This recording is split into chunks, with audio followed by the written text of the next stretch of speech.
السلام عليكم ورحمة الله وبركاته.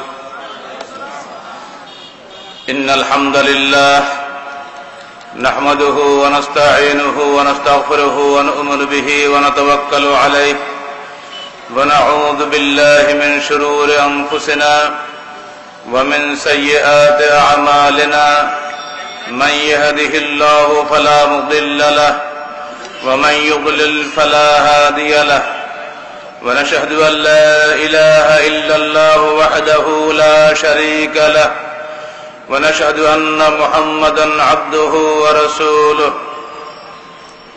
يا أيها الذين آمنوا اتقوا الله حق تقاته ولا تموتن إلا وأنتم مسلمون. يا أيها الناس اتقوا ربكم الذي خلقكم من نفس واحدة وخلق منها زوجها وبث منهما رجالا كثيرا ونساء واتقوا الله الذي تساءلون به والأرحام إن الله كان عليكم رقيبا. يا أيها الذين آمنوا اتقوا الله وقولوا قولا سديدا يصلح لكم أعمالكم ويغفر لكم ذنوبكم ومن يطع الله ورسوله فقد فاز فوزا عظيما. أما بعد فإن أصدق الحديث كتاب الله وأحسن الهدي هدي محمد صلى الله عليه وسلم وخير الأمور عوازمها وشر الأمور محدثاتها وكل محدثة بدعة وكل بدعة ضلالة وكل ضلالة في النار. أما بعد فقد قال الله تعالى في الكلام المجيد فأعوذ بالله السميع العليم من الشيطان الرجيم بسم الله الرحمن الرحيم. قل لا أقول لكم عندي خزائن الله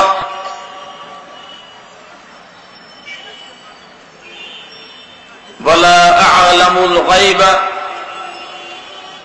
ولا أقول لكم إني ملك إن أتبع إلا ما يوحى إلي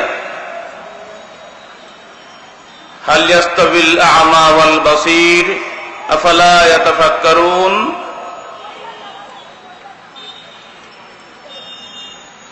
قال رسول الله صلى الله عليه وسلم كل أمتي يدخلون الجنة إلا من أبى.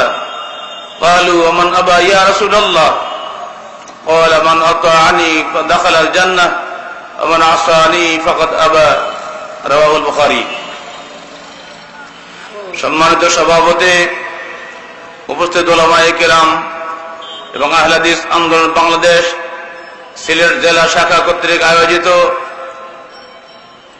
সিলেটের ঐতিহ্যবাহী সরকারি আলিয়া মাদ্রাসার ময়দানে আজকের জেলা সম্মেলনের সমবেত শ্রোতৃমণ্ডলী, আমি অত্যন্ত আনন্দিত যে ময়দানে আমার অত্যন্ত আন্তরিক বন্ধু মাওলানা দেলোয়ার হোসেন সাঈদী সভা সমিতি করেন। আজকে আল্লাহ পাক সেখানেই আমাদেরকে নিয়ে এসেছেন। গত বছরেও সাঈদী সাহেবের বক্তৃতা আর আমার বক্তৃতা মাত্র 2 দিনের পার্থক্য ছিল। দুর্ভাগ্য আমরা দুজনেই চলে যাওয়ার পরই শাহজালালের মাজারে বোম্বিং হয়, আমরা যেন কিছুটা লজ্জিত বোধ করেছিলাম। জানি না পিছনে কারো কোনো চক্রান্ত ছিল কিনা, যে 2 জন বক্তা চলে যাওয়ার পরপরই বোম্বিং হওয়ার কারণটা যেন আমাদের ঘাড়ে চাপানো যায়, এরকম কোন চক্রান্ত ভিতরে ছিল কিনা বিরোধী মহলে আল্লাহ পাক ভালো জানেন। আজকেও যখন সিলেটের মাটিতে পা দিচ্ছি তখন এয়ারপোর্টে প্রথমে সালাত আদায় করে দোয়া পড়ে নিয়েছি, আল্লাহুম্মা ইন্না নাজআলুকা ফি নুহুরিহিম ওয়া নাউযু বিকা মিন শুরুরিহিম আউযু বিকালিমাতিল্লাহি তাম্মাতি মিন শাররি মা খালাক। কেন যেন এই দোয়া বহুদিন পরে আজকে পড়তে হলো? নিশ্চয়ই আপনারা জানেন যারা পত্র পত্রিকা পড়েন, যখনই পৃথিবীর যে কোনো প্রান্তে দ্বীনে হকের আওয়াজ উঠেছে, তখনই দ্বীনে বাতিলের ঝান্ডা বাহিরা গর্জে উঠেছে। কখনোই তাকে নিরুপদ্রব ভাবে সামনে এগোতে দেয় নাই। চিরদিনের ইতিহাসকে পাল্টে দেওয়া সম্ভব নয়। বাংলাদেশের মুসলমান মনে প্রাণে ইসলামকে পছন্দ করে, মনে প্রাণে শেষ নবী মুহাম্মদ রাসূলুল্লাহ সাল্লাল্লাহু আলাইহি সাল্লামকে ভালোবাসে। রসুলের জন্য হাসি মুখে জীবন দিতে প্রতিটি মুসলমানের বাচ্চা প্রস্তুত। কিন্তু দুর্ভাগ্য, রসুলের তরিকা আমাদের সামনে স্পষ্ট নয়। আর সে কারণে ইসলাম আজকে আমাদের কাছে পবিত্র বস্তু, কিন্তু পালনীয় বস্তু নয়। ইসলামকে আমরা রেখে দিয়েছি অত্যন্ত সসম্মানে। টুপি, দাড়ি, বিবাহ, তালাক এবং জানাজার মধ্যে জীবনের বিস্তীর্ণ ক্ষেত্রে আমরা ইসলাম থেকে বাহিরে গিয়ে মানব রচিত মতবাদের অনুসরণ করছি। ফলে আমরা প্রতি পদে পদে ব্যর্থ হচ্ছি। ভাইয়ে ভাইয়ে হানাহানি, কাটাকাটিতে লিপ্ত হয়ে গেছি। কেউ কাউকে ভালোবাসতে পারছি না। ধর্মীয় জগতে যারা বিরাজ করছি, অসংখ্য মাযহাব ও তরিকায় বিভক্ত বাংলার মুসলিম উম্মাহ, কারো সঙ্গে কারো মুখ দেখা দেখি নাই। বাংলাদেশে মারেফাতের নামে শুধু 200 মাযহাব বিরাজ করছে।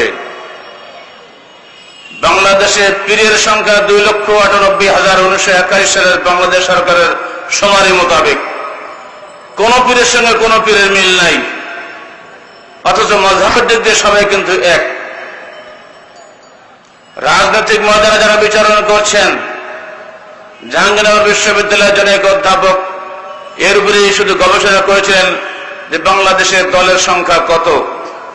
তিনি গুণে 163টা পেয়েছিলেন আজ থেকে প্রায় 10 বছর আগে। 163-র মধ্যে 100-র অধিক শুধু ধর্মীয় দল, তার মধ্যে আহলে হাদিস এবং তাবলীগ জামাত বাদে। তাহলে বাংলাদেশের মুসলমানদের অবস্থা কোথায়?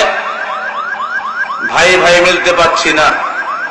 রাজনৈতিক ময়দানে গণতন্ত্রের নাম দিয়ে বহুদলীয় গণতন্ত্রকে হালাল করে কেউ কারো ভালো বিষয়টি আর চোখে দেখি নাই, শুধু খারাপগুলিই দেখতে পেয়েছি। যার ফলে বাংলাদেশের জাতীয় সংসদ এটি অকার্যকর স্থানে পরিণত হয়েছে, ঝগড়ার কেন্দ্রে পরিণত হয়েছে।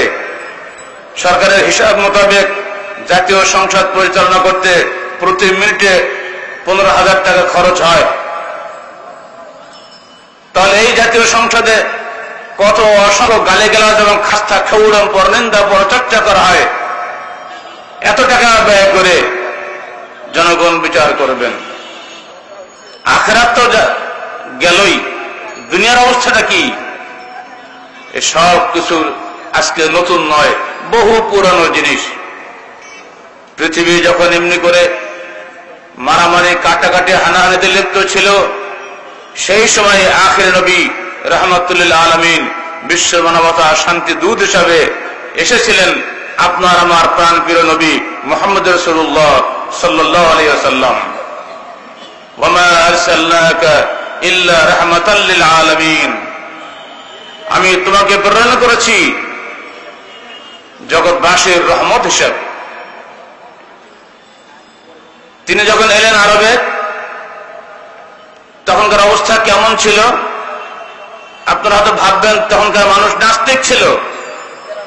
এটা ভুল ধারণা। নাস্তিকের দেশে শেষ নবী আসেন নাই, কমিউনিস্টের দেশে শেষ নবী আসেন নাই, এসেছিলেন আল্লাহওয়ালাদের দেশে।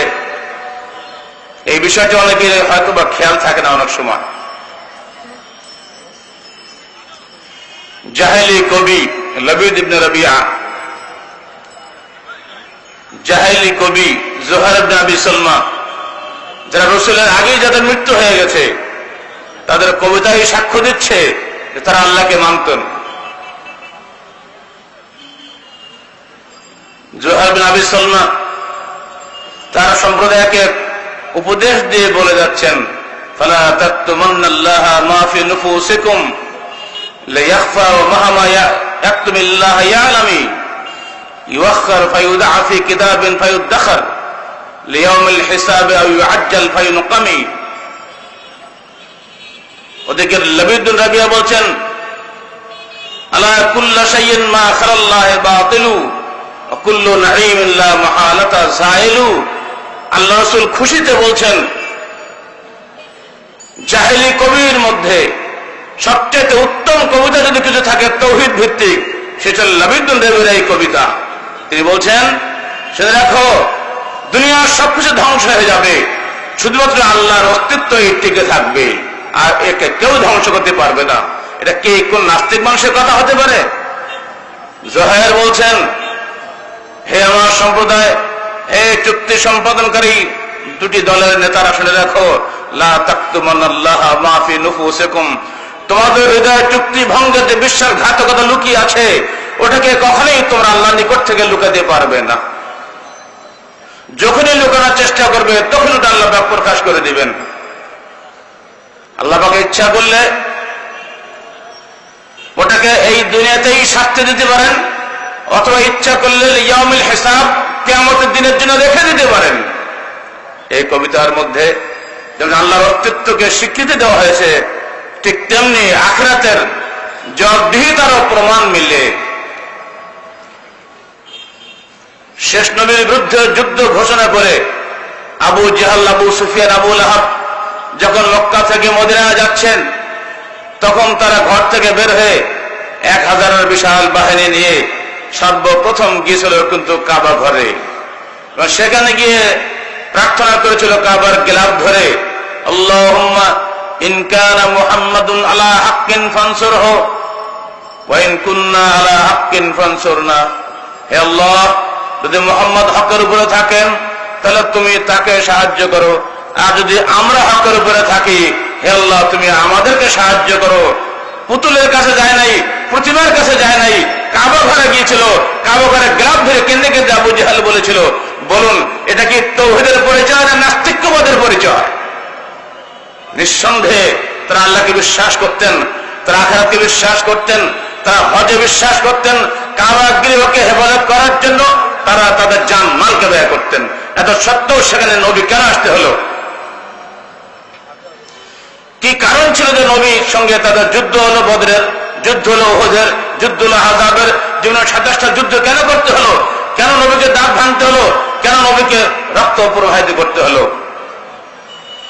এই পার্থক্য যদি বাংলার মানুষ বুঝতো, তাহলে আজকে বাংলার জাতীয় সংসদে এক আইন, আর বাংলার মসজিদে আর এক আইন হতো না। বাংলার মানুষ পৃথিবীর সবচাইতে শান্তির মানুষে পরিণত হতো। সরকারি আলিয়া মাদ্রাসার এই ময়দানে আজকে আমরা নতুন বীজ বপন করে দিয়ে যেতে চাই। অষ্টাদশ শতাব্দী বলা যেতে পারে যুগ সংস্কারক আহলে হাদিস আন্দোলনের ইন্সপিরেশন বা অনুপ্রেরণা বলে আমি যাকে আখ্যায়িত করেছি, হুজ্জাতুল ইসলাম, হুজ্জাতুল বালাগের অমর লেখক আল্লামা শাহ ওলিউল্লাহ মুহাদ্দিস দেহলভী রাহিমাহুল্লাহ, তার গ্রন্থ সাতাআতের মধ্যে এক জায়গায় কথায় বলতে বলতে এক পর্যায়ে বলে ফেললেন, ফক্কা কুল্লা নিজাম, হে ব্রিটিশ গভর্নমেন্ট, সমস্ত বিধান বাতিল করো, কিছুই চলবে না, তোমাদের দ্বারা দেশ চলবে না।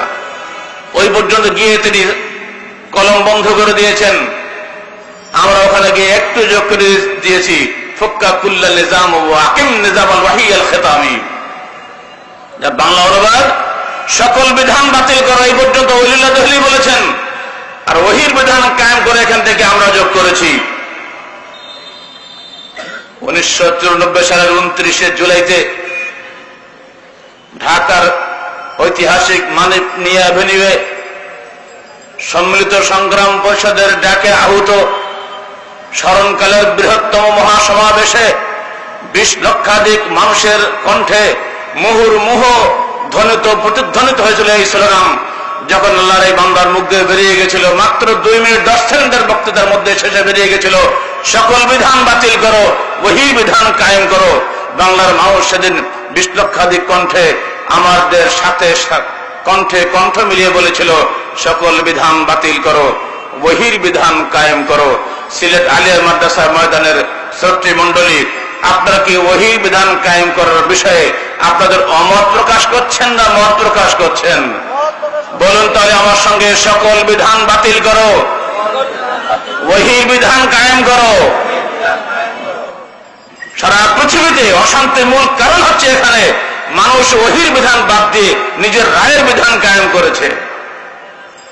মানুষ কখনোই ভুলের ঊর্ধ্বে নয়। যিনি যত বড় পণ্ডিত হন না কেন, নিজেকে কখনোই নির্ভুল বলে দাবি করেন নাই। পৃথিবীর ইতিহাসে বরেণ্য উলামায়ে কেরাম, বরেণ্য বিদ্বান মণ্ডলী, সবাইকে আমরা শ্রদ্ধার সঙ্গে, সবাইকে আমরা অত্যন্ত বিনয়বোধ চিত্তে স্মরণ করে থাকি, কিন্তু কাউকে শর্তহীন আনুগত্য পোষণ আমরা পেশ করতে পারি না। মুসলমান তার উন্নত মস্তক কখনোই আল্লাহ ব্যতীত কারোর সামনে অবনত করতে পারে না। মুসলমান তার আনুগত্য মুহাম্মদ রাসূলুল্লাহ সাল্লাল্লাহু আলাইহি ওয়াসাল্লাম ব্যতীত কোন মানুষের সামনে পেশ করতে পারে না। সবাইকেই আমরা আনুগত্য দেখাবো, কিন্তু শর্তহীন আনুগত্য নয়। আমরা পিতার আনুগত্য করি, আমরা শিক্ষকের আনুগত্য করি, আমরা বড় ভাইয়ের আনুগত্য করি, আমরা সরকারের আনুগত্য করি, কিন্তু কোন আনুগত্যই কি শর্তহীন হতে পারবে? যদি পিতা আপনাকে শিরক করতে বলে, ছেলে কি শিরক করবে? ওয়াইন তোতে আল্লাহ পাক বলেন, ওয়াইন জাহাদাকা আলা আন তুশরিকা বি মা লাযা লাকা বিহি ইলমুন ফালা তুতিহুমা। যে তোমার বাপ মা তোমাকে বাধ্য করে শিরক করার জন্য, হে সন্তান, ওই বাপ মার আনুগত্য করো না। সূরা লোকমানের দাক্ষিণ ঘোষণা আল্লাহ পাকের। কিন্তু ওয়াসাহিবহুমা ফিদ দুনিয়া মারুফা, দুনিয়াতে বাপ মার সঙ্গে সুন্দর ব্যবহার করো। একই মূল্যদি চলবে সরকারের কাছে। আমরা সরকারের আনুগত্য করতে বাধ্য, কিন্তু সরকার যখন আমাদের উপরে শিরকি বিধান চাপিয়ে দেবেন, মুসলমান তখন সেটা মানতে বাধ্য নয়। তবে সরকারের বিরুদ্ধে বিদ্রোহ করা যাবে না, ওটা আল্লাহ নবীর নিষেধ আছে। খবরদার, লা মা সাল্লাল্লাহু লা মা সাল্লাল্লাহু লা মা সাল্লাল্লাহু 3 বার নিষেধ করেছেন। খবরদার, সরকার যদি তোমার বিরুদ্ধে কোনো অন্যায় পদক্ষেপ নেয়, তুমি মায়ের খাও তাও ভালো, কিন্তু সরকারের বিরুদ্ধে বিদ্রোহ করো না, বিদ্রোহ করো না, বিদ্রোহ করো না। 3 বার বলেছে, মুসলিম শরীফের হাদিস। ইসলাম অত্যন্ত সুসমঞ্জস্য একটি বিধানের নাম। আনুগত্য শর্তহীন নয়। পৃথিবীর মানুষকে পথ দেখানোর জন্য আল্লাহ পাকের পক্ষ থেকে ওহী নাজিল হয়েছে। মানুষ কখনোই নিজের ভবিষ্যৎ খবর রাখে না, আর সে কারণে মানুষ ভুল করে। 2 নম্বরে মানুষ নিজের স্বার্থের বাইরে কোনো আইন করে না, আর সে কারণে মানুষ নিজের রচিত আইন দিয়ে শাসিত হলে ভুল করে। আবু জাহল, আবু লাহাব, তাদের যে সমাজ ছিল, সেখানে ধর্ম ছিল কাবা ঘরের মধ্যে, রাজনীতি ছিল আবু জাহলের হাতে, অর্থনীতি ছিল আবু লাহাবের হাতে, সুদখোর মাহাজনদের কাছে পুঁজিবাদী অর্থনীতি জিম্মি ছিল, আর এই দলীয় গোত্রপতিদের কাছে সেকালের সামন্তবাদী রাজনীতি জিম্মি ছিল, আর ধর্মীয় বিষয়াদি থাকতো ওই কাবা ঘরে, আজকের পরিভাষায় বলতে ধর্মযাজকদের হাতে। এই ত্রিমুখী শাসন এবং প্রশাসনের কাছে জনগণ জিম্মি ছিল। আল্লাহ রাসূল এসে বললেন, কুলু লা ইলাহা ইল্লাল্লাহ তুফলিহু, তোমরা বলো আল্লাহ ব্যতীত কোনো ইলাহ নেই, তাহলে তোমরা মুক্তি পাবে। একদিন আল্লাহ রাসূল সবাইকে ডাকলেন, চাচাদেরকে ডেকে বলেন, হে চাচা, আমি এমন একটা কলেমা আপনাদেরকে শিখিয়ে দেব, যে কলেমা পড়লে শুধু আরবের নেতৃত্ব নয়, আজমের নেতৃত্ব আপনারা পাবেন। আবু জাহল আনন্দে লাফিয়ে উঠে বলল, হে ভাতিজা, যদি আরব আজমের নেতৃত্ব পাওয়া যায়, তাহলে ওই কলমায় 1 টাকা না, তুমি 10টা বললেও আমি বলতে রাজি আছি। রাসূল বললেন, বলো হে চাচা, লা ইলাহা ইল্লাল্লাহ, আল্লাহ ব্যতীত কোনো উপাস্য নেই, আবু জাহল এর অর্থ বুঝছেন? উনি লাফিয়ে উঠে বললেন, তুমি এইটা বলার জন্য আমার এটা গেছো, ওইটা বাদ দিয়ে অন্যগুলো বলো। এরপরেও ঘটনা ঘটেছে, পাথর মারা ঘটনা আপনারা জানেন। যেদিন তিনি পাহাড়ের উপরে দাঁড়িয়ে বললেন, আন্নাজা আন্নাজা, নাজাত পেতে চাইলে ছুটে এসো তোমরা। আরবের নিয়ম ছিল বিপদ আপদ হলে ওই পাহাড়ের মাথায় গিয়ে উঠে ওই আন্নাজা আন্নাজা বলে ডাকতে হইতো। লোক সব দৌড়ে চলে আসছে, না জানি কোন বিপদ হয়েছে। সমস্ত লোক জমা হয়ে গেল। রসুল বললেন, যদি আমি তোমাদেরকে বলি যে এই পাহাড়ের পেছনে কিছু শত্রু লুকিয়ে আছে, অনতিবিলম্বে হামলা করবে, তোমরা কি বিশ্বাস করবে? তারা বলে, হ্যাঁ বিশ্বাস করব, কারণ তুমি কখনো মিথ্যা কথা বলো না। তখন আল্লাহ রসুল বললেন, দেখো, কুলু লা ইলাহা ইল্লাল্লাহ তুফলিহু, তোমরা বলো আল্লাহ ব্যতীত কোন উপাস্য নাই, তাহলেই মুক্তি পাবে। আবুল আহাব বলল, আলিহাযা জামাআতানা, এজন্য তুমি আমাদেরকে এখানে জমা করেছো বলে পাথর ছুঁড়ে মেরে দিয়েছিল সেদিন। আল্লাহ পাক বরদাস্ত করেন নাই। তাব্বাত ইয়াদা আবি লাহাব ওয়া তাব্বা, সঙ্গে সঙ্গে আল্লাহ পাকের পক্ষ থেকে এই ধিক্কার নাজিল হয়ে যায়। পরবর্তীকালে আবুল আহাব পক্সের রোগ ধরে এমন করে মরেছিল, দুর্গন্ধ পচে শেষ হয়ে গেছিল। স্ত্রী পুত্র কন্যা তার দেহে হাত দেয় নাই, ওই দূরে পড়ে মরেছিল। তার বউটা যে হাম্মালাতুল হাতাব ছিল, কাটা বিছাতো, তার অবস্থাও সেইভাবে গেছে। বন্ধুরা আমার, যারা হিংসা করে দিন হককে, তাদের এমনি করেই অবদস্ত হয়ে দুনিয়া থেকে বিদায় হতে হয়। রসুলের এই আহ্বানের মধ্যে মৌলিকভাবে নিহিত ছিল একটা জিনিস, যে জীবনের সকল দিক ও বিভাগ সির্ফ ওহীর বিধান দ্বারা পরিচালিত হবে, মানুষের বিধান দ্বারা নয়। হয়তো বলবেন, মানুষ এত বড় বিদ্বান, তাদের সব কথা কি মানা যাবে না? অবশ্যই মানা যাবে। যেগুলো ওহীর বিধানের সঙ্গে মিলবে সেগুলো মানা যাবে, যেগুলো গরমিল হবে সেগুলো বিনীত ভাবে ছেড়ে দিতে হবে। গোলামি করলে চলবে না, তাহলে সব দুনিয়া শান্তি চলে আসবে। বাংলাদেশের অবস্থার সঙ্গে আমরা মিলিয়ে নেব।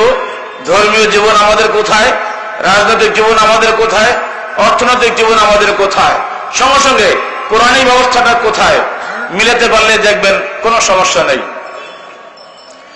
আল্লাহ রসুল এই দাওয়াত দিলেন, মানুষ তার দাওয়াত কবুল করল না। বহু কষ্ট সহ্য করতে তাকে হয়েছে, দাঁত ভাঙতে হয়েছে, দেহের রক্ত ফিনকি দিয়ে ঝরাতে হয়েছে, তায়েফের ময়দানের মর্মান্তিক অভিজ্ঞতা তাকে সহ্য করতে হয়েছে।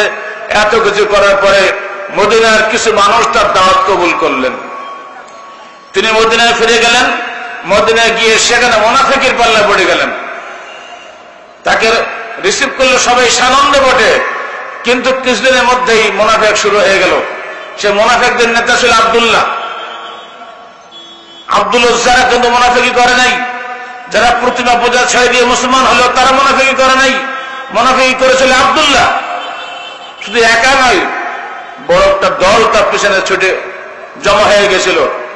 ওহদের যুদ্ধের দিন 1000 মুসলিম বাহিনীর মধ্যে 350 মুনাফিক রাস্তা থেকে ব্যাক করে চলে আসছিল। কুফরির সমস্যা, মুনাফিকের সমস্যা রসুলের সামনে দেখা দিল। তিনি হতবিহ্বল হন নাই। তিনি মৌলিক দাওয়াত নিয়ে দাঁড়িয়েছিলেন যে পৃথিবীর মানুষ অতদিন শান্তি পাবে না যতদিন জীবনের সর্বক্ষেত্রে আল্লাহ প্রেরিত ওহীর অনুসরণ না করবে।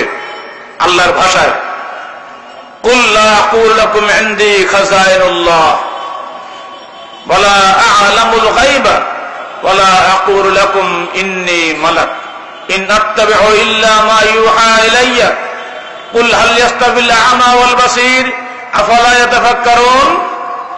রাসূল বলছেন, আল্লাহ পাক বলছেন রাসূলের মুখ দিয়ে, কুল, তুমি বলে দাও, ইনদি লা আকুলু লাকুম ইনদি খাযাইনুল্লাহ, এটা একটা শানুল আছে। আরব লোকেরা বলেছিল, হে মুহাম্মদ, তোমার নবুয়ত আমরা মেনে নিতে পারি, 3টা কাজ যদি তুমি করতে পারো। 1 নম্বর, আমরা অনেক গরিব মানুষ আছি, যা চাইবো তাই দিতে হবে, আমাদেরকে ধন সম্পদে ভরপুর করে দিতে হবে। 2 নম্বর, আগামী দিনে আমাদের কি ভালো মন্দ আছে ভবিষ্যতে, ওটা তোমাকে বলতে হবে।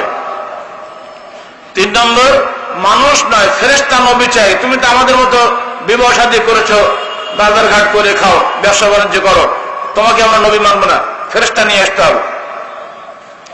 আল্লাহ নবী কি জবাব দিবেন? আসমান থেকে তখন এই আয়াতটা নাজিল হয়ে গেল, সূরা আল-আনআম 50 নম্বর আয়াত, কুল লা আকুলু লাকুম ইনদি খাযাইনুল্লাহ। আপনি বলে দিন যে আমি তোমাদেরকে এই কথা বলতে আসি নাই যে আমার কাছে আল্লাহর যাবতীয় খাজানা অর্থ সম্পদ লুকিয়ে আছে। আমার দিন কবুল করলে টাকাওয়ালা হবে তোমরা, এটা বলতে পারবো না।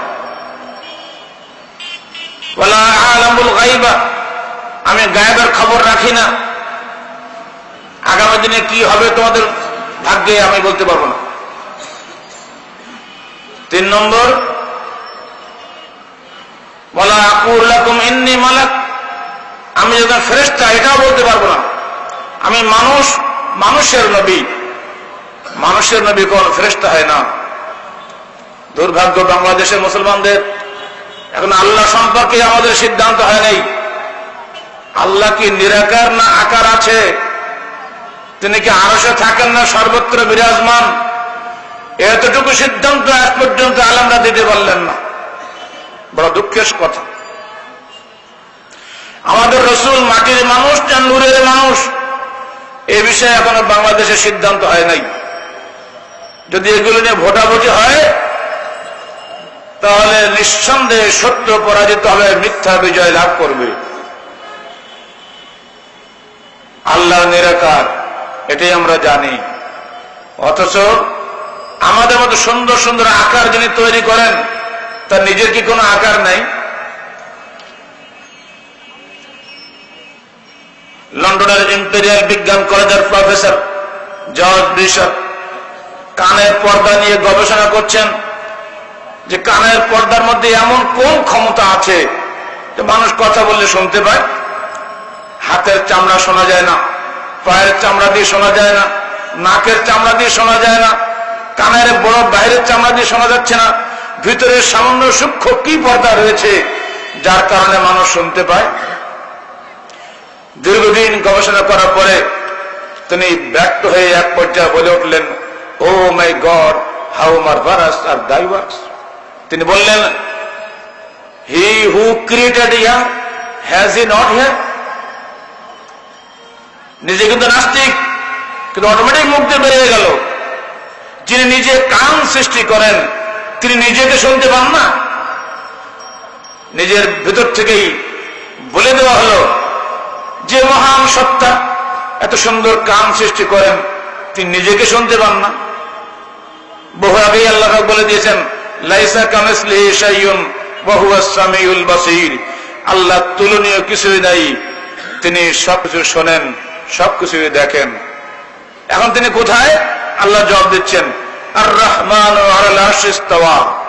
আল্লাহ আরশে সমাসীন, সেখানেই বসে আছেন, কিন্তু তার ইলম ও কুদরত সারা বিশ্বে বিরাজমান। আমাদের প্রধানমন্ত্রী ঢাকাতে বসে আছেন, তার শাসন কি সারা বাংলাদেশে বিরাজমান নয়? আমাদের প্রভু আল্লাহ আরশে বসে আছেন, তার শাসন কি সারা পৃথিবীতে বিরাজমান হতে পারে না? দুর্ভাগ্য বাংলাদেশের উলামায়ে কেরাম, এখানে যে কত ইখতিলাফ। যদি ভোটাভুটি হয় তো নিঃসন্দেহে কোরআন পরাজিত হবে। আমরা জানি, ছোট থেকে পড়ে আসছি আল্লাহ নিরাকার, ছোট থেকে পড়ছি মোহাম্মদ নূরের সৃষ্টি, আল্লাহ নূরে মোহাম্মদ পয়দা, মোহাম্মদ নূরে সারা জাহান পয়দা। হাদিস বানানো হয়েছে, লাউলাকা লামা খালাকতুল আফলাকা আউয়ালু মা খালাকাল্লাহু নূরি। প্রথম সৃষ্টি হয়েছে নাকি রাসূলের নূর, আর আল্লাহ বলেন তুমি মোহাম্মদ যদি সৃষ্টি না হয় তো আমি দুনিয়া কিছু সৃষ্টি করতাম। কে এগুলো বুঝাবে? এই হাদিসগুলো যে বানায়, এগুলো যে হাদিসই নয়, এগুলো বললে তো মানুষ ক্ষিপ্ত হবে। সবার আগে ক্ষিপ্ত হবেন উলামায়ে কেরাম, তবু আস্তে আস্তে এগুলো শুনতে হবে। দ্বীনের মূল দাওয়াত জনগণের সামনে আসতে হবে।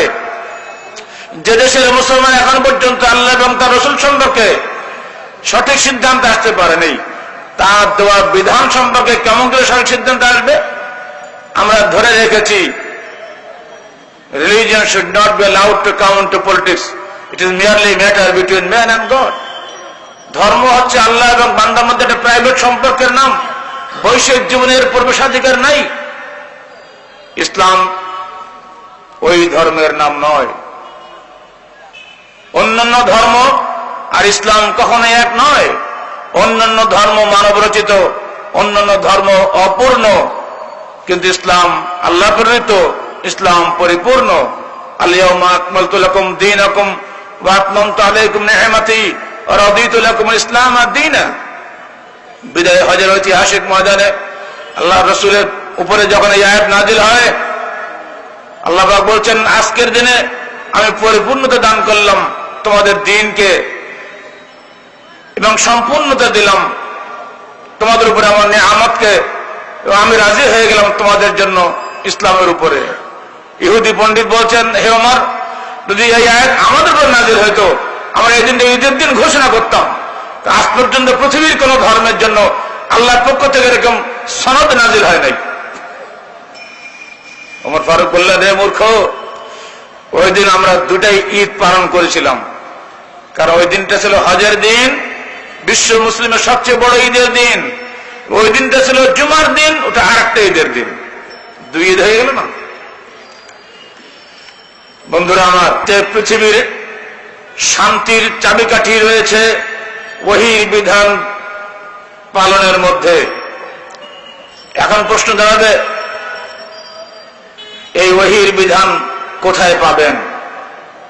এখন তো রাসূল নাই, ওহী তো নাজিল হবে না, পাবেন কোথায়? আল্লাহ পাক তার দ্বীনকে পরিপূর্ণতা দান করলেন, বাংলাদেশের মুসলমানদের জন্য কি দেন নাই? আল্লাহ পাক ওয়াদা করেছেন, ইন্না নাহনু নাযালনা যিকরা ওয়া ইন্না লাহু লাহাফিজুন, আমরাই জিকির নাজিল করেছি, আমরা এর হেফাজত করনেওয়ালা। ইহুদি খ্রিস্টান তাদের নিকটে তাওরাত ইনজিল এসেছিল তাদের নবীদের কাছে, কিন্তু সমস্ত দিন মনসুখ হয়ে গেছে। আল্লাহ সুবহানাহু লাউ কানা মূসা হাইয়ান লামা ওয়াসিআহু ইল্লা তাওয়াই, আজকে দিনে মূসা জীবিত থাকতেন তাহলে আমার দিন, আমার অনুসরণ করা ব্যতীত তার কোনো উপায় থাকতো না। বিগত দিনের সমস্ত দিন বাতিল, তাওরাত এবং ইনজিল সঠিক অর্থে নাই, বিকৃত শুধু নয়, বিনষ্ট হয়ে গেছে। অর্থাৎ দুনিয়ার মানুষের জন্য সর্বশেষ দিন হিসাবে ইসলাম এসেছে, সর্বশেষ গ্রন্থ হিসাবে কোরআন এসেছে। কোরআনকে অবিকৃত ভাবে রাখার দায়িত্ব খোদ আল্লাহ গ্রহণ করেছেন। এজন্য এত শত্রুতা সত্ত্বেও কোরআনের একটা নোক্তা হরফ পর্যন্ত পরিবর্তন করার ক্ষমতা কারো হয় নাই। ইনশাআল্লাহ কিয়ামত পর্যন্ত কোন শক্তির হবে না। কোরআন এবং হাদিস হচ্ছে ওহীর বিধানের সংকলন গ্রন্থ।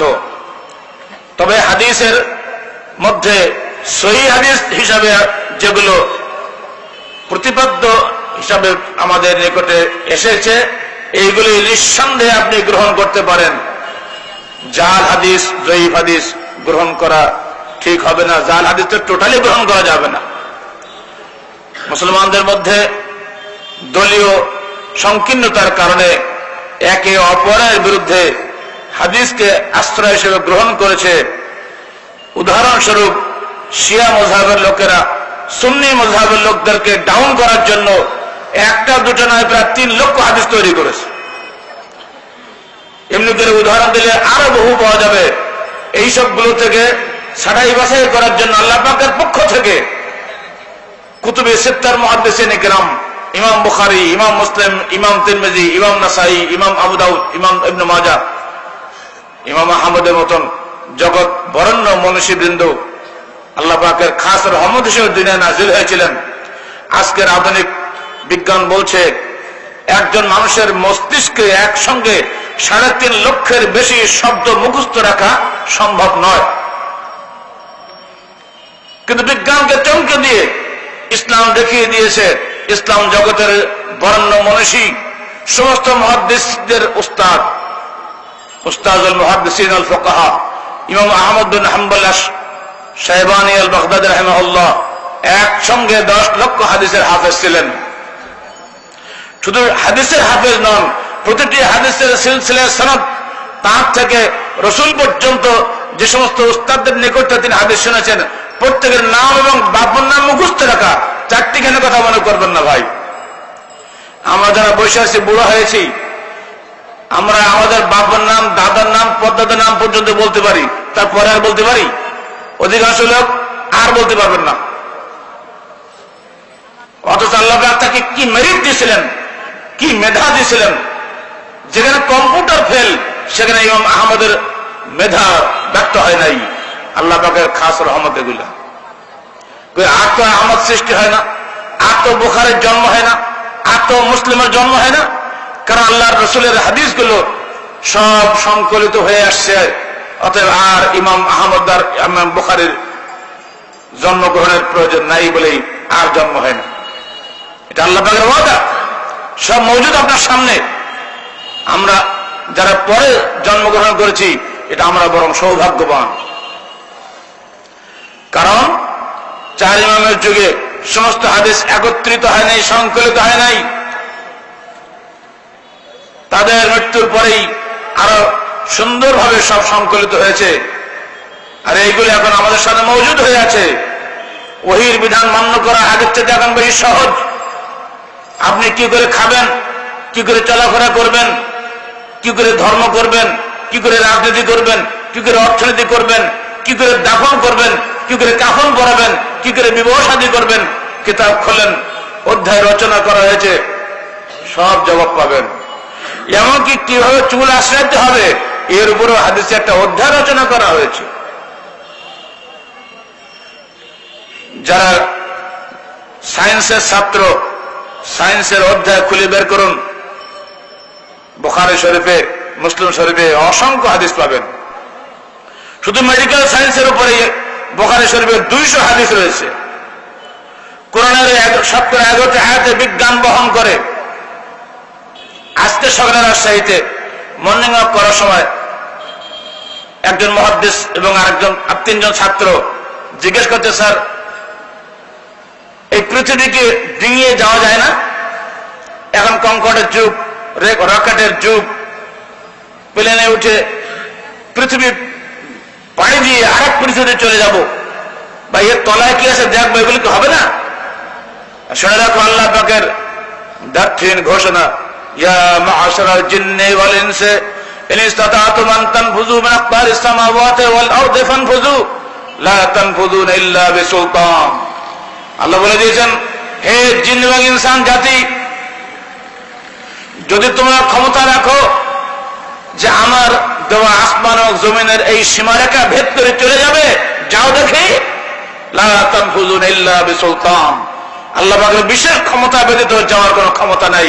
একমাত্র গিয়েছিলেন মুহাম্মদ ইবনে আব্দুল্লাহ রাসূলুল্লাহ সাল্লাল্লাহু আলাইহি সাল্লাম, যিনি মাটির পৃথিবী থেকে আসমান ভেদ করে আল্লাহর আরশে চলে গেছিলেন। পৃথিবীর কোনো মানুষের ক্ষমতার জীবন হয় নাই, হবে না কখনো। বলুন আলহামদুলিল্লাহ। যেখানে জিবরিল পর্যন্ত যেতে পারে নাই, সেখানে আমাদের শেষ নবী গিয়েছেন। বন্ধুরা আমার,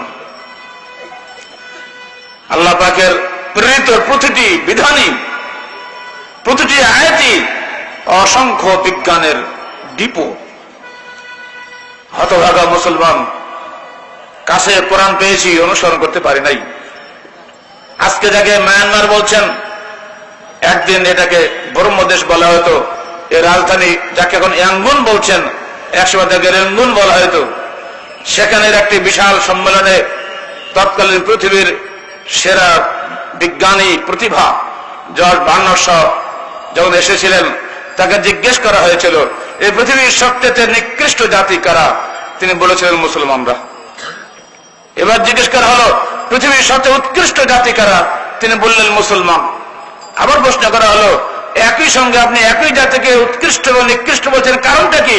তিনি জবাব দিয়েছিলেন, তারা উৎকৃষ্ট এই কারণে যে পৃথিবীর সবচেয়ে উত্তম গ্রন্থ, সকল বিষয়ের সমাধান গ্রন্থ আল কোরআন তাদের ঘরে আছে, কিন্তু তারা পালন করতে পারে নাই, গ্রহণ করতে পারে নাই, পেয়েও তারা হারিয়েছে, তাই তারা সর্বনিকৃষ্ট।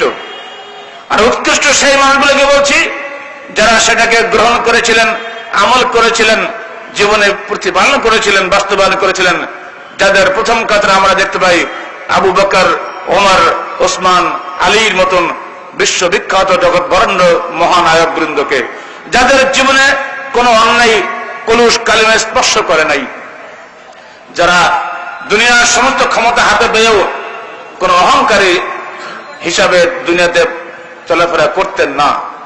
তারা দুনিয়ার বাদশা হয়েও তৎকালীন রোম সম্রাট ভীত সন্ত্রস্ত হওয়া সত্ত্বেও তরবারি মাথা দিয়ে খেজুর গাছের তলায় ধুলায় লুটিয়ে থাকতো, একটুও ভয় করতেন না।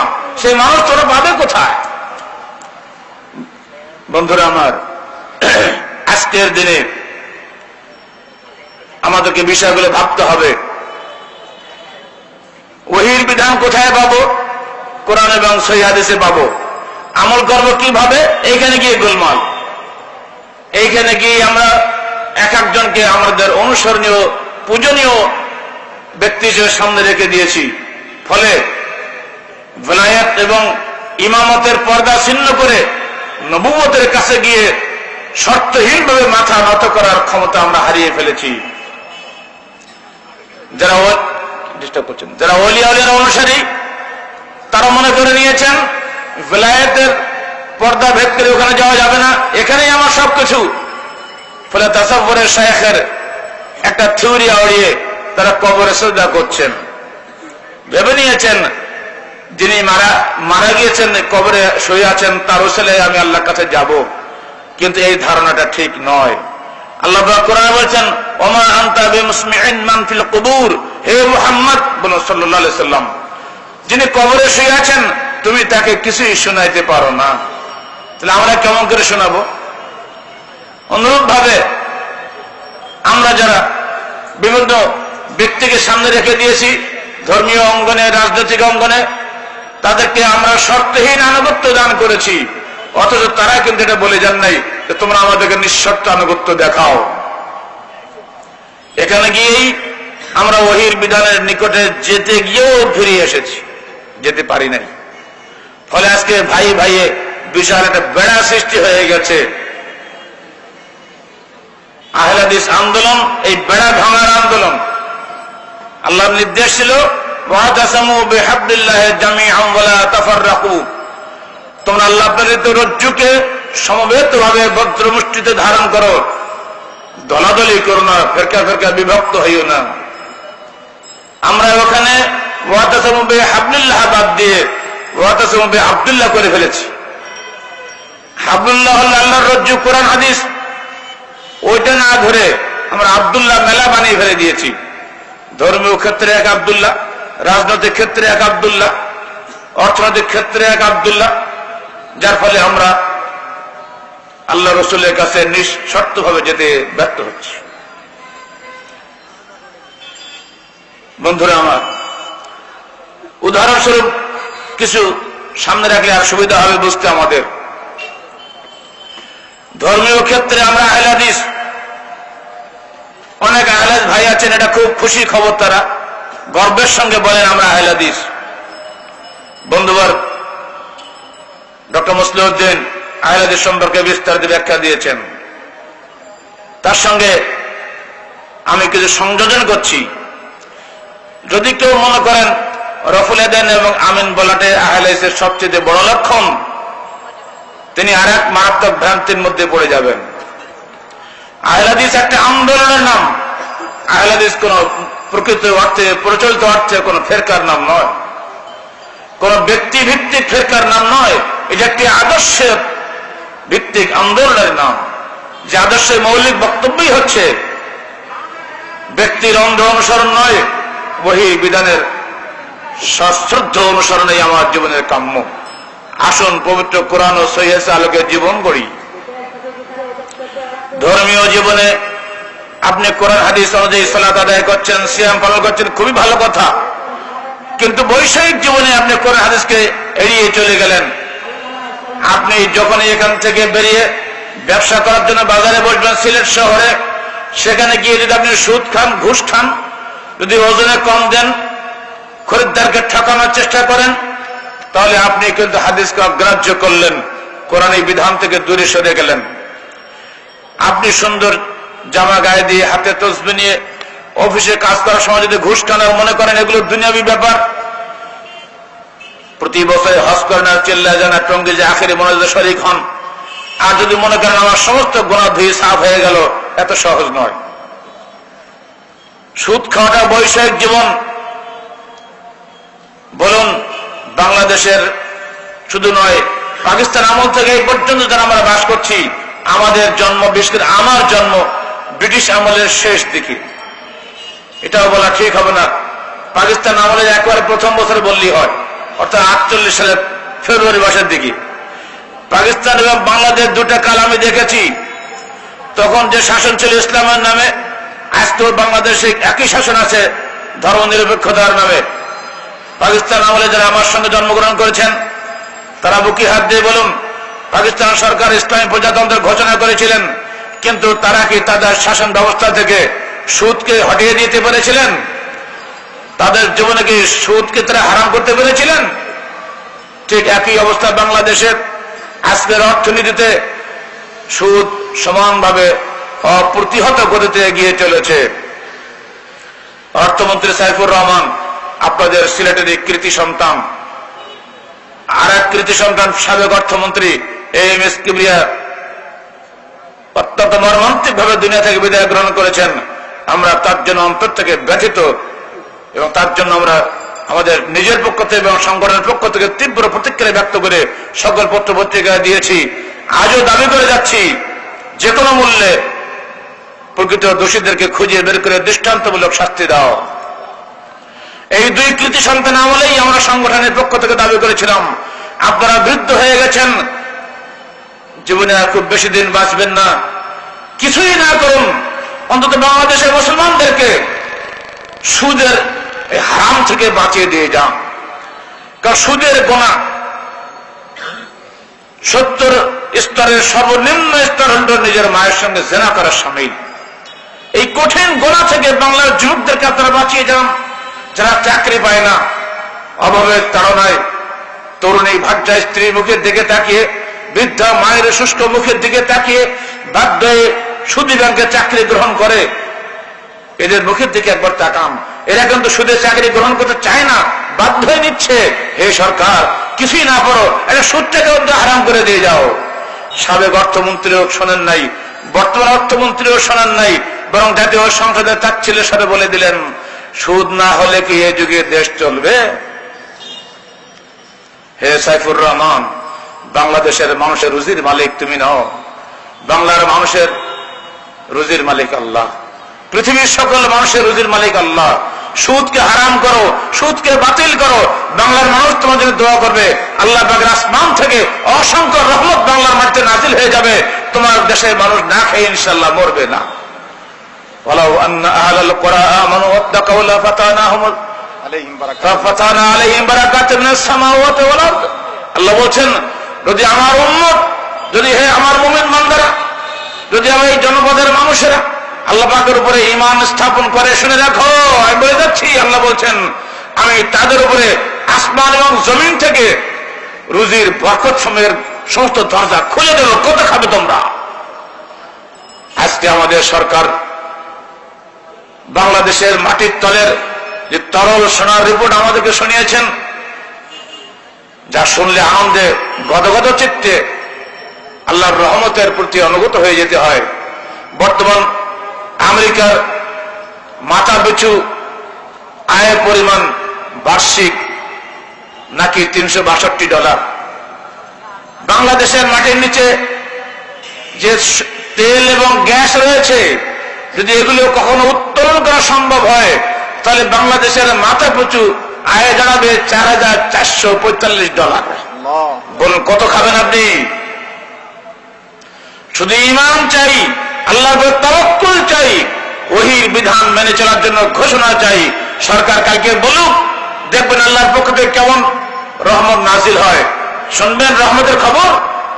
যখন মিশর জয় হয়ে গেল, আমর ইবনে আস যখন মিশরের গভর্নর হিসেবে ওমর ইবনে খাত্তাবের পক্ষ থেকে সেখানে চলে গেলেন, দুর্ভাগ্য এই সেবারের নীল নদীর শুকিয়ে গেল, পানি নাই।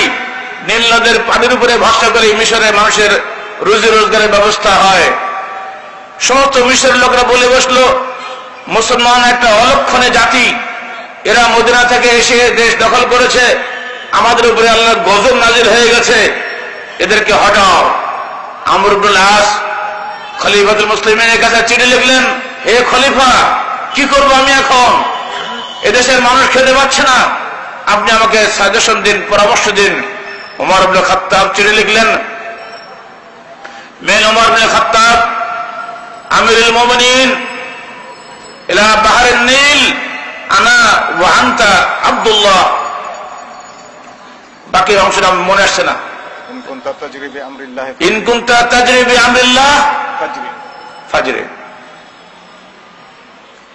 চিঠি যাচ্ছে মুসলমানদের আমির ওমর ইবনে খাত্তাবের পক্ষ হইতে নীল নদের প্রতি, হে নীল, তুমি এবং আমি আল্লাহর গোলাম, অতএব আল্লাহর হুকুমে তুমি প্রবাহিত হয়ে যাও।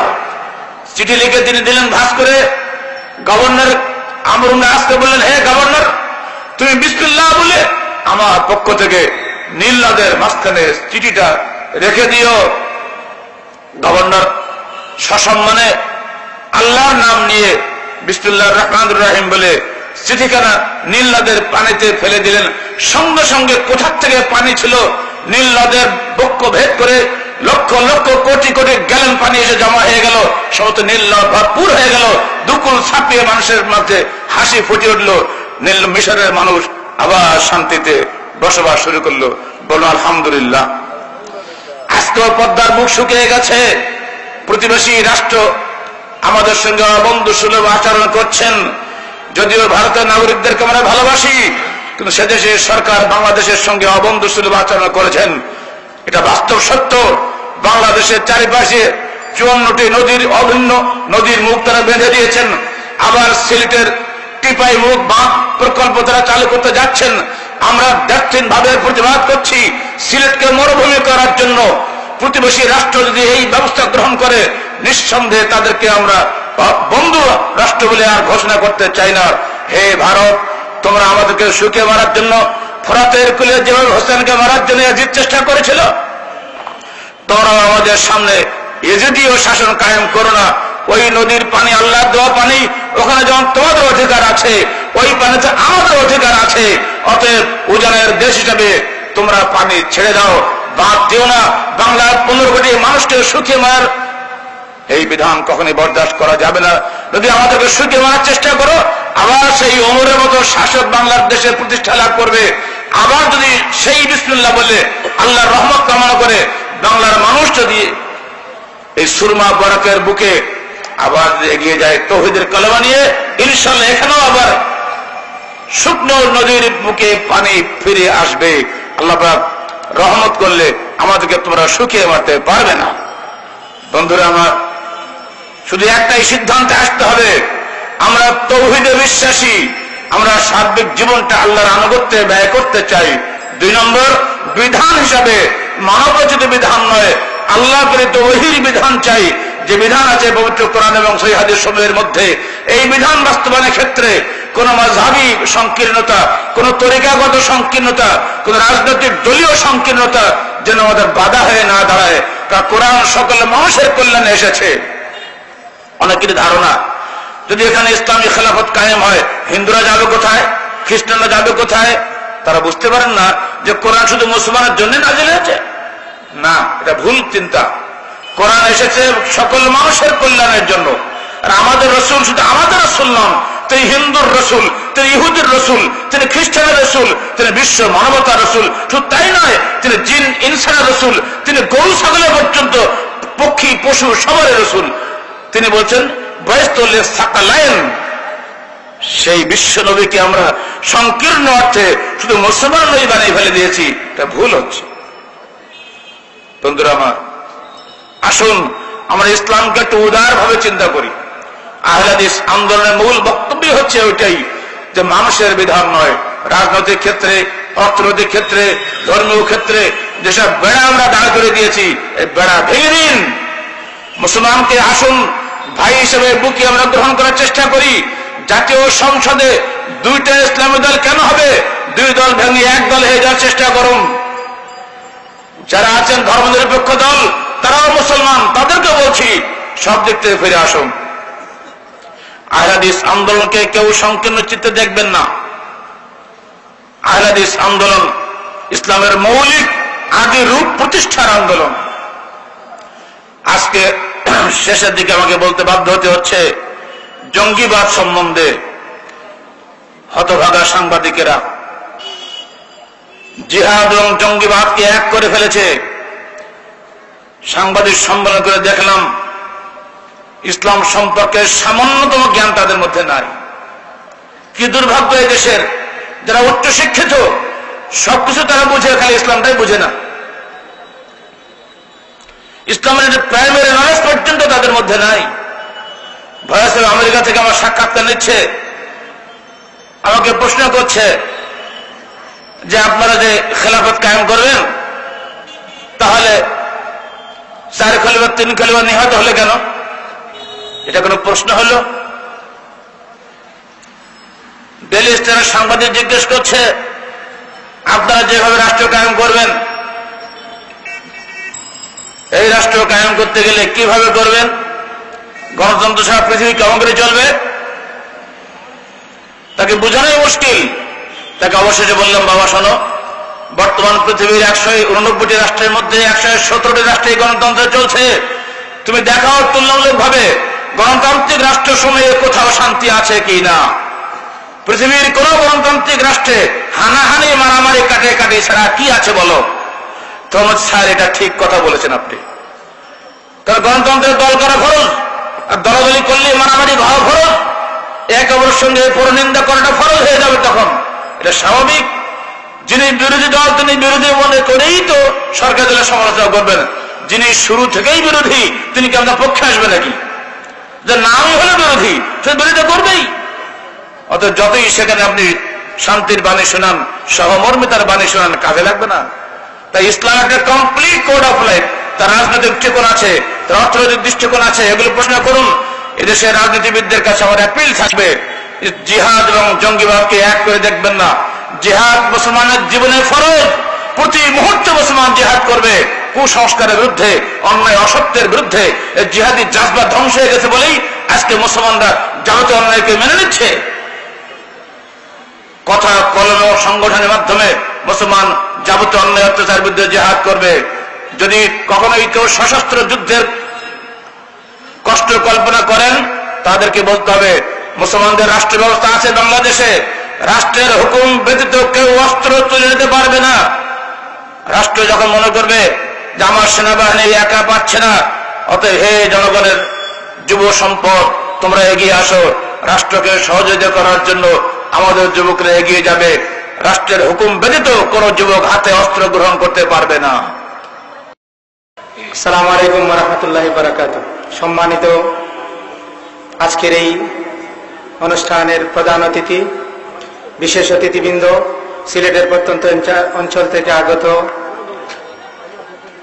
আমার দিনী ভাইয়েরা, আসসালামু আলাইকুম ওয়া রাহমাতুল্লাহ। আমি সম্মানিত আজকের এই সভার সভাপতির পক্ষ থেকে সবার এখানেই সমাপ্তি ঘোষণা করছি। আপনারা নিশ্চয়ই জানেন যে রাসূল সাল্লাল্লাহু আলাইহি সাল্লাম যখনই কোনো সভা শেষ করতেন তখনই একটি দোয়া পড়তেন। কিন্তু আমাদের দেশে প্রচলন অনুযায়ী আখেরে মোনাজাত করা হয়, কিন্তু রাসূল সাল্লাল্লাহু আলাইহি সাল্লাম থেকে সহিহ সূত্রে আখেরে মোনাজাত করার কোনো দলিল নাই। বিদায় আমরা রাসূল সাল্লাল্লাহু আলাইহি সাল্লামের অনুসরণে যেভাবে হাদিসে এসেছে সেইভাবেই দোয়া পাঠের মাধ্যমে সবার সমাপ্তি ঘোষণা করব। তার আগে আপনাদেরকে একটি ঘোষণা যে এখানে নামাজ হবে, এখানে পাশে অজুর ব্যবস্থা আছে, যারা নামাজ পড়তে চান তারা অজু করে আসবেন। আমার সাথে সবাই পড়ুন বৈঠক শেষের দোয়া, সুবহানাকা আল্লাহুম্মা বিহামদিকা আশহাদু আল লা ইলাহা ইল্লা আনতা আস্তাগফিরুকা ওয়া আতুবু ইলাইক। আসসালামু আলাইকুম ওয়া রাহমাতুল্লাহ।